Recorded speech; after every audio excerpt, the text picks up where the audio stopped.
World of library and information science YouTube channel में आप सभी का बहुत बहुत स्वागत है। मैं संतोष कुमार कोरी। आज हम लाइब्रेरी साइंस के जो क्लासिफिकेशन के जो क्वेश्चंस हैं, मल्टीपल चॉइस क्वेश्चंस, उनको सॉल्व करेंगे। निश्चित ही ये क्वेश्चंस विभिन्न लाइब्रेरी साइंस के जो एग्ज़ाम्स होते हैं, चाहे वो यूजीसी नेट के हों, चाहे वो केबीएस के हों, एनबीएस के हों, डीएसएसबी के हों, राजस्थान सबऑर्डिनेट बोर्ड्स के हों, या अन्य कोई लाइब्रेरियन साइंस के जो हमारे एग्ज़ाम्स हैं, उनमें ये क्वेश्चन निश्चित ही पूछे जाते हैं। तो आज हम क्लासिफिकेशन के जो क्वेश्चंस हैं उन क्वेश्चंस को हम सॉल्व करेंगे। और सभी से गुजारिश है कि हमारे इस YouTube चैनल को आप सब्सक्राइब कीजिए, लाइक कीजिए और अच्छा लगे तो शेयर भी कीजिए। हम बात करते हैं क्लासिफिकेशन जो हमारे एग्ज़ाम्स में पूछे जाते हैं, क्लासिफिकेशन क्वेश्चंस हैं। तो सबसे पहला हमारा क्वेश्चंस है क्लासिफिकेशन, जो colon classification first published in year. तो सभी को मालूम है कि कोलन क्लासिफिकेशन जो कि रंगनाथन जी के द्वारा बनाया हुआ, जिसको हम शॉर्ट फॉर्म में सीसी भी जानते हैं, कि यह हमारा पहला पब्लिकेशन इसका 1933 में हुआ था। तो इसका आंसर है सी इज़ अ राइट आंसर। तो यहाँ पे हमने देखा कि सी राइट आंसर है। उसके बाद हम आगे बढ़ते हैं। Next question second, bibliographic classification was first published in year. Bibliographic जो क्लासिफिकेशन स्कीम है वो पहला एडिशन है उसका, वह कब पब्लिश हुआ था। तो इसका राइट आंसर है 1940। 1940 में इसका जो first publication BC bibliographic classification जिसको हम बोलते हैं, 1940 में इसका फर्स्ट एडिशन पब्लिश हुआ था। नेक्स्ट क्वेश्चन, हम 3 नंबर क्वेश्चन की तरफ आगे बढ़ते हैं। हम देखते हैं total number of digits use in notational system in colon classification 7th edition. चूँकि सीसी का 7th एडिशन पब्लिश हो चुका है, 7 एडिशन तक कोलन क्लासिफिकेशन का पब्लिकेशन हो चुका है। 7th एडिशन के जो हमारे एडिटर गोपीनाथ जी थे, तो उन्होंने total number of digits use in notational system, चूँकि सीसी में जो नोटेशनल सिस्टम है उसमें कितनी डिजिट्स का यूज किया गया है 7th एडिशन के अकॉर्डिंग। तो इसका राइट आंसर है 74। बी आंसर इसका सही है। 74 डिजिट्स का इस्तेमाल नोटेशनल सिस्टम में हुआ है। नेक्स्ट क्वेश्चन, हम 4 की तरफ बढ़ते हैं। Total number of indicator digit in colon classification 7th edition. 7th edition में जो इंडिकेटर डिजिट्स हैं वह कितनी यूज हुई हैं, तो वह संख्या इस क्वेश्चन में पूछी गई है। तो इसमें टोटल 14 डिजिट्स जो इंडिकेटर डिजिट्स हैं उनका इस्तेमाल कोलन क्लासिफिकेशन के 7th एडिशन में हुआ है। नेक्स्ट क्वेश्चन, हम 5th की तरफ आगे बढ़ते हैं। तो देखते हैं the idea of round and level was firstly used by doctor S R. Ranganathan in colon classification of. चूँकि हम जानते हैं कि कोलन क्लासिफिकेशन में राउंड और लेवल्स का इस्तेमाल डॉक्टर एस.आर. रंगनाथन के द्वारा किया गया था, तो वह किस एडिशन में किया गया था। तो इसका राइट आंसर है हमारा 4th एडिशन। 4th एडिशन में राउंड और जो लेवल्स होते हैं उनका इस्तेमाल क्लासिफिकेशन स्कीम में डॉक्टर एस.आर. रंगनाथन के द्वारा किया गया था। तो इसका राइट आंसर है D 4th edition. Next question 6, debate decimal classification first edition was, जो डीडीसी जिसको हम जानते हैं, वह कितने पेज में पब्लिश हुआ था। तो इसका राइट आंसर है सी, यह 44 पेज में पब्लिश हुई थी। नेक्स्ट क्वेश्चन, हम 7th की तरफ आगे बढ़ते हैं और देखते हैं कि DDC first edition was published in year. तो ये तो सभी को सर्वविदित है, ये क्वेश्चन कई बार पूछे जाते हैं। तो 1876 में इसका फर्स्ट पब्लिकेशन डीडीसी का हुआ था। नेक्स्ट क्वेश्चन, हम 8 की तरफ बढ़ते हैं। तो DDC first edition was printed in. तो यह जो फर्स्ट एडिशन डीडीसी का हुआ था वह कितनी कॉपीज़ में प्रिंट हुआ था? इसका राइट आंसर है 1000 कॉपीज़ में डीडीसी का फर्स्ट एडिशन पब्लिश हुआ था। नेक्स्ट क्वेश्चन 9 की हम बात करते हैं। The indicated digit single inverted comma for the time facet firstly used in colon classification. हम जानते हैं कि सीसी में टाइम फैसेट को इंडिकेट करने के लिए इन्वर्टेड कॉमा का इस्तेमाल डॉक्टर एस आर रंगनाथन ने किया था। तो वह किस एडिशन में इसका इस्तेमाल रंगनाथन के द्वारा किया गया था? तो इसका राइट आंसर है 6th reprint edition. 6th reprint edition जो सीसी का पब्लिश हुआ था उसमें टाइम्स इंडिकेशन के लिए इन्वर्टेड कॉमा का इस्तेमाल किया गया था। नेक्स्ट क्वेश्चन हम 10 की तरफ आगे बढ़ते हैं, देखते हैं। Before 6th reprint edition in indicated digit for time facet. तो हम बात करें कि 6th एडिशन जो रीप्रिंट है उसके पहले टाइम को इंडिकेट करने के लिए किस डिजिट का इस्तेमाल किया जाता था? तो यहाँ पे हम देखते हैं वहाँ पे डॉट का इस्तेमाल पहले किया जाता था। तो इसका राइट आंसर है ए। 11 क्वेश्चन की तरफ हम आगे बढ़ते हैं। The empty digit was postulate by. जो एम्प्टी डिजिट होती, जो एक डिजिट को ऐसा खाली रखा जाता था ताकि वो भविष्य में इस्तेमाल हो सके, तो उसको पोस्टुलेट के रूप में इस्तेमाल किया जाता था। तो इसको किसने इन्वेंट किया था? तो यहाँ पे हम बात करते हैं डॉक्टर एस आर रंगनाथन के द्वारा एम्प्टी डिजिट का इस्तेमाल किया गया था पोस्टुलेटेड के रूप में। नेक्स्ट क्वेश्चन हम बात करते हैं 41, ये 12 क्वेश्चन की तरफ हम आगे बढ़ते हैं। तो देखते हैं colon classification 7th edition used how many kinds of phase relation. जो फेज रिलेशंस होते हैं डॉक्टर एस आर रंगनाथन ने इसका इस्तेमाल किया था 7th एडिशन में। तो कितने प्रकार की फेज रिलेशन का इस्तेमाल किया था? तो नेक्स्ट क्वेश्चन हम देखते हैं, इसमें 6 प्रकार की फेज रिलेशन का इस्तेमाल डॉक्टर एस आर रंगनाथन के द्वारा सीसी में किया गया था। नेक्स्ट क्वेश्चन हम 13th की बात करें। Colon classification 7th edition used how many levels of phase relation. इन्होंने 7th एडिशन में कितने प्रकार के फेज रिलेशन का इस्तेमाल किया था? विभिन्न लेवल्स में कितने प्रकार के फेज रिलेशन का इस्तेमाल किया था? तो यहाँ पर हम देखते हैं कि इन्होंने 3 प्रकार की फेज रिलेशन का इस्तेमाल इन्होंने फेज रिलेशन का इस्तेमाल 3 प्रकार के लेवल्स में किया था। क्वेश्चन आता है कि कितने प्रकार की फेज रिलेशन का इस्तेमाल? तो 6 फेज रिलेशन है और वो 3 लेवल में इस्तेमाल हुआ था। नेक्स्ट क्वेश्चन 14 की बात करते हैं। तो in the context of colon in the context of collection number man collection, तो हम इसको किससे इंडिकेट करते हैं? तो यहाँ पे हम देखते हैं कि इसको हैव नो नंबर, कोई नंबर नहीं होता इसका राइट आंसर है ए। नेक्स्ट क्वेश्चन हम 15 की तरफ आगे बढ़ते हैं। तो according to Ranganathan idea collection number for law department, जो लॉ डिपार्टमेंट्स के लिए सीसी के अकॉर्डिंग कौन सा number doctor S R Ranganathan के द्वारा सीसी में इस्तेमाल किया गया था? तो इसका ये है ZD। जेड का मतलब यहाँ पे लॉ से है, जो कि सीसी में हम जानते हैं कि जेड मतलब लॉ, जेड का इस्तेमाल लॉ के लिए होता है और डी मीन्स इन्होंने यहाँ पे डिपार्टमेंट के लिए किया है। तो ये इसका राइट आंसर है सी। 16 क्वेश्चन की तरफ हम आगे बढ़ते हैं। According to Ranganathan idea collection number of library information science department, तो लाइब्रेरी इंफॉर्मेशन साइंस डिपार्टमेंट के लिए सीसी में क्या नंबर दिया गया है?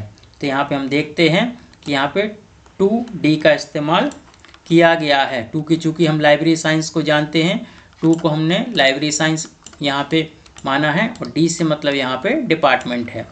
तो नेक्स्ट क्वेश्चन हम 17 की आगे बढ़ते हैं 17 की तरफ। According to Ranganathan idea collection number of reading rooms is, reading rooms के लिए क्या आइडिया कलेक्शन में इस्तेमाल किया गया है? तो हम देखते हैं कि यहाँ पे रीडिंग रूम्स के लिए इन्होंने RR का इस्तेमाल किया है, रीडिंग रूम, इसका आंसर है बी। नेक्स्ट क्वेश्चन 18 की तरफ आगे बढ़ते हैं और देखते हैं call number generally consist of, जो कॉल नंबर होता है उसके अंदर क्या क्या समाहित होता है, किन किन चीज़ों को मिला के हम कॉल नंबर बोलते हैं? तो यहाँ पे हम देखते हैं कि इसमें हम क्लास नंबर, जो कि क्लास नंबर होता है, जो क्लासिफिकेशन स्कीम के तहत जो नंबर निकलता है उसको हम क्लास नंबर बोलते हैं। कलेक्शन नंबर कि वह किस टाइप का कलेक्शन है, वो रेयर कलेक्शन है, फिक्शन कलेक्शन है, या जो भी कलेक्शन नंबर हम उसमें इंडिकेट करते हैं वो कलेक्शन नंबर होता है। और बुक नंबर होता है, बुक नंबर के अकॉर्डिंग, जैसे फॉर एग्जांपल हम ऑथर का नाम का सरनेम के फर्स्ट 3 लेटर को बुक नंबर के बराबर हम मान लेते हैं। तो इस प्रकार से हम टोटल ये कॉल नंबर हमारा होता है। तो डी आंसर इसका सही है। 19 क्वेश्चन की तरफ हम आगे बढ़ते हैं। तो intrafacet phase relation is used presenting relationship between, जो इंट्राफेसेट जो रिलेशंस है फेज रिलेशन के अंदर, वह किस प्रकार से रिलेशन है किन किन क्लासेस के अंदर। तो ये क्वेश्चन है, तो इसका आंसर है two isolate belonging the same facet. जब एक फेसेट होता है उसके अंदर जो आइसोलेट्स होते हैं, उन आइसोलेट्स के अंदर की जो रिलेशनशिप होती है उनको हम इंट्राफेसेट फेज रिलेशन बोलते हैं। तो यहाँ पे इसका आंसर है सी।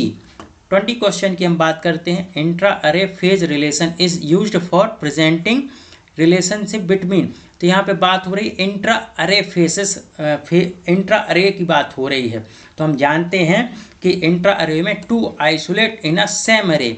यहाँ पे जो अरे और चेन्स का रिलेशन है, तो यहाँ पे अरे के अंदर जो आइसोलेट्स होते हैं सेम, एक अरे के अंदर 2 आइसोलेट जो सेम हैं उनके अंदर जो रिलेशनशिप होती है उनको हम इंट्रा अरे फेज रिलेशनशिप बोलते हैं। नेक्स्ट क्वेश्चन हम बात करते हैं 21 की। तो 21 में हम देखते हैं इंट्रा सब्जेक्ट। इंट्रा सब्जेक्ट से मतलब जब 2 सब्जेक्ट होते हैं, एक 2 सब्जेक्ट्स होते हैं, inter subject phase relation is used for presenting relationship between. तो जो इंटर सब्जेक्ट्स होते हैं उनके अंदर जो रिलेशन होते हैं उसको हम किस नाम से जानते हैं। इस फेज रिलेशन के अंदर कितने सब्जेक्ट्स या कितने आइसोलेट या कितनी मेन क्लास को जोड़ के हम इंटर सब्जेक्ट फेज रिलेशनशिप बोलते हैं। तो इस क्वेश्चन का आंसर है हमारा 2 मेन क्लासेस, जो 2 मेन क्लासेस मिलके इंटर सब्जेक्ट फेज रिलेशन का निर्माण करते हैं।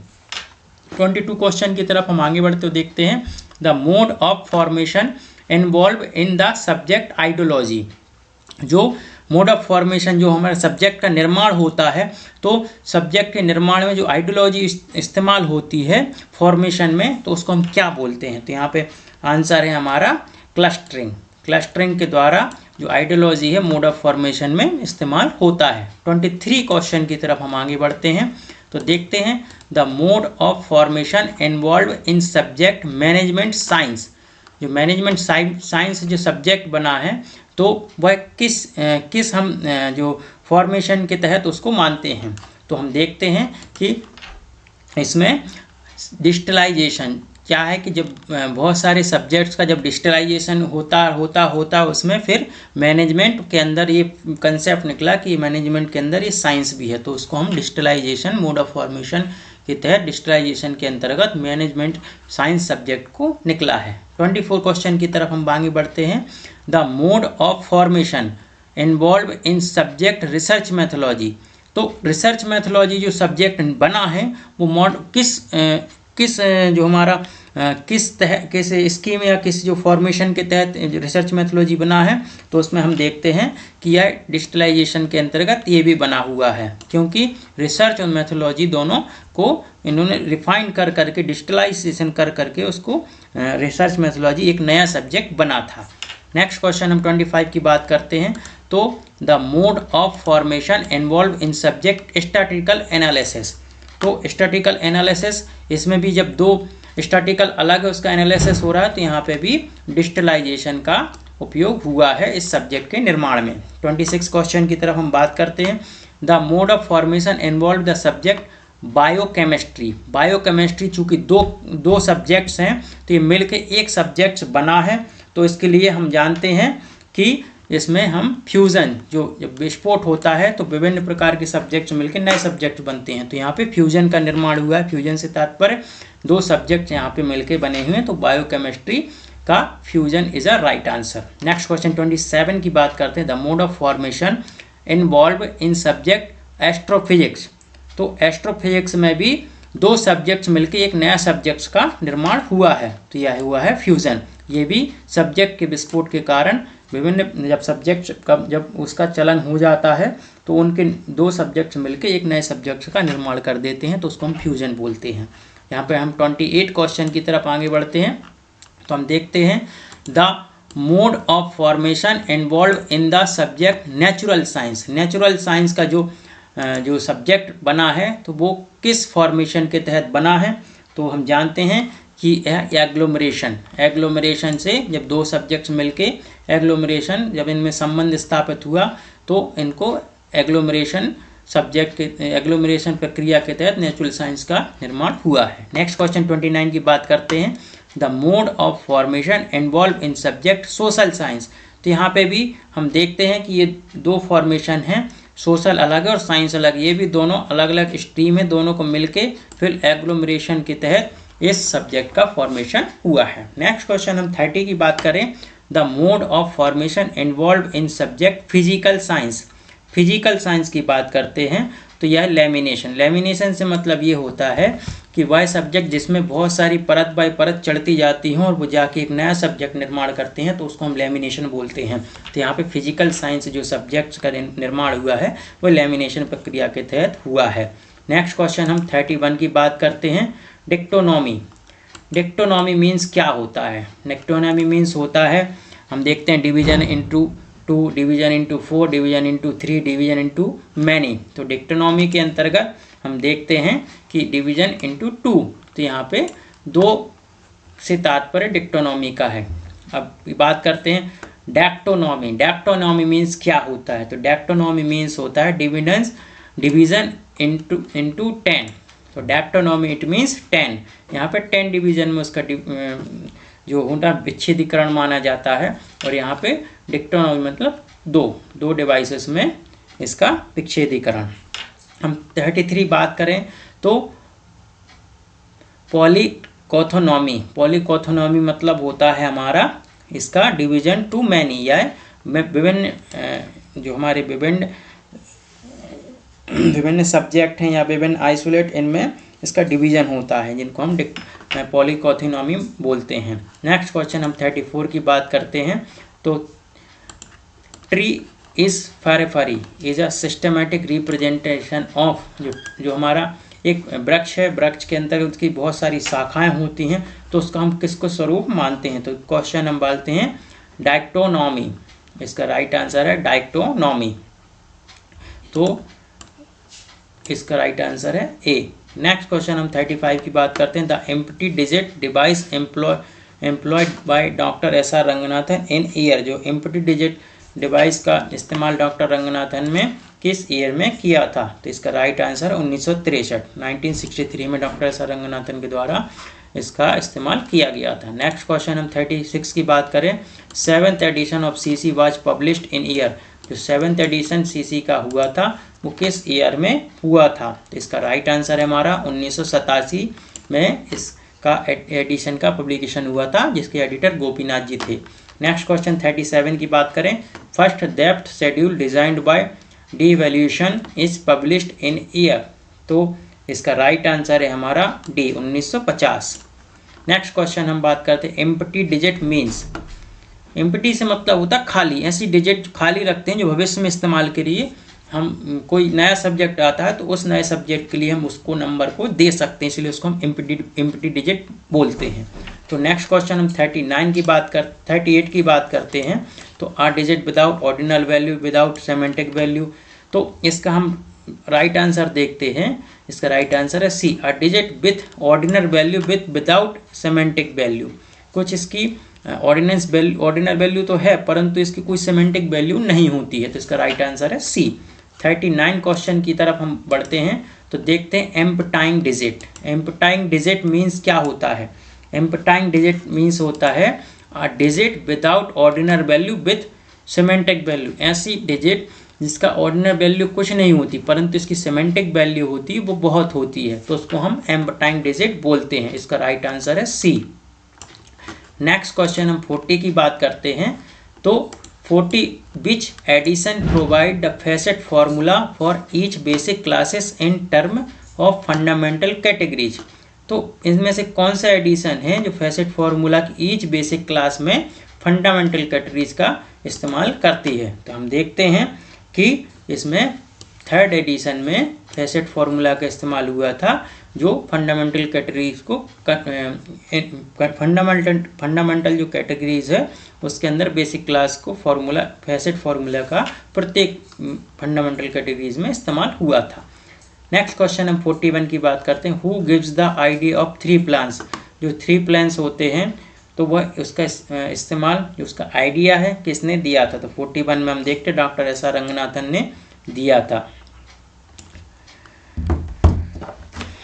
आइडिया प्लेन, वर्बल प्लेन और नोटेशनल प्लेन, ये 3 प्लान्स होते हैं जो डॉक्टर रंगनाथन ने क्लासिफिकेशन स्कीम में दिया था। आइडिया प्लेन से तात्पर्य हम जानते हैं कि जो चीज़ हम माइंड में सोच रहे हैं तो वो आइडिया है हमारे अंदर, और जब हम उसको वर्बल मतलब उसको कम्युनिकेट करने लगते हैं तो वर्बल प्लेन में आता है, और उसको जब हम रिटन में करने लगते हैं तो वो नोटेशनल प्लेन में आ जाता है, जिसको हम सिंबल के माध्यम से, नोटेशनल के माध्यम से उनको कन्वर्ट करते हैं। नेक्स्ट क्वेश्चन हम 42 की बात करते हैं। तो डेक्टोनॉमी गिवन बाय, जो डेक्टोनॉमी जो वर्ड्स है वो किसने दिया है, तो वो दिया है इमानुएल कैंट। इमानुएल कैंट के द्वारा डेक्टोनॉमी जो वर्ड्स है उसको दिया हुआ था। नेक्स्ट क्वेश्चन हम 43 की बात करते हैं। तो हु गिव्स आइडिया ऑफ डेक्टोनॉमी। जो डेक्टोनॉमी जिसको हम बोलते हैं 10 में डिवाइड हुआ है, तो उसको किसने दिया था, तो इसको दिया था हमारे मेलविल डेवी के द्वारा दिया गया था। चूँकि हम जानते हैं कि जो मेलविल डेवी की DDC है उसमें 10 तक उन्होंने अपनी क्लासिफिकेशन स्कीम को 0 से 10 तक में डिवाइड किया, तो इसको डेक्टोनॉमी भी हम बोलते हैं। मतलब जो डिवीज़न है वो 10 के अंदर डिवाइड किया गया है। नेक्स्ट क्वेश्चन 44 की बात करते हैं। Who gave the idea of polytonomy. Polytonomy जो वर्ड्स है जो डिवाइड इनटू मैनी, जिसका अर्थ होता है, तो यह किसने दिया है, तो इसको दिया है डॉक्टर एस आर रंगनाथन के द्वारा दिया गया है। नेक्स्ट क्वेश्चन है 45 की बात करें। The provision for phase relation in DDC was made available for. जो DDC के अंदर फेज रिलेशन का प्रोविजंस किया गया वो किस एडिशन से किया गया था, तो यह है 14th एडिशन से फेज रिलेशन का इस्तेमाल DDC के अंदर किया गया था। नेक्स्ट क्वेश्चन 46 की बात करते हैं। The rule of first of 2। जो रूल है जो फर्स्ट ऑफ 2 का वो इस्तेमाल किस क्लासिफिकेशन स्कीम में किया गया है, तो इसका आंसर है हमारा DDC 20th एडिशन। जो 20वां एडिशन है DDC का, उसके अंदर रूल ऑफ फर्स्ट ऑफ 2 का इस्तेमाल किया गया है। नेक्स्ट क्वेश्चन हम rule of zero mention. Rule of zero mention DDC के किस एडिशन के अंतर्गत किया गया है, तो इसका आंसर है, इसका भी सी आंसर सही है। DDC का 20th एडिशन है जिसके अंतर्गत रूल ऑफ 0 का इस्तेमाल किया गया। रूल ऑफ 3 का इस्तेमाल किस स्कीम में किया गया है, तो इसका आंसर है हमारा DDC 20th एडिशन। जो 20वां एडिशन है इसके अंतर्गत रूल ऑफ 3 का भी इस्तेमाल किया गया है। नेक्स्ट क्वेश्चन हम बात करते हैं 20th क्वेश्चन की। तो 20वां एडिशन है जो DDC का, वह किस ईयर में पब्लिश हुआ था, तो हम जानते हैं कि इसका पब्लिकेशन हुआ था 1989 में। 1989 में DDC का 20वां एडिशन पब्लिश हुआ था। नेक्स्ट क्वेश्चन हम 50 की बात करते हैं। Approximate price of DDC 20th edition. जो इसका रेट था 21वें एडिशन का DDC का, वो क्या था, तो उसमें लगभग $18,000 था। 18,000 रुपये लगभग इसका, इंडिया की बात करें तो 18,000 रुपये इसका प्राइस था। तो इस प्रकार हमने इस पहला हमारा B2 वीडियो है जो क्लासिफिकेशन स्कीम का, इसके अंतर्गत हमने 1 से 50 तक के क्वेश्चन सॉल्व किए हैं। इसके बाद हम जो 51 से 100 तक के क्वेश्चन नेक्स्ट वीडियो में सॉल्व करेंगे। धन्यवाद।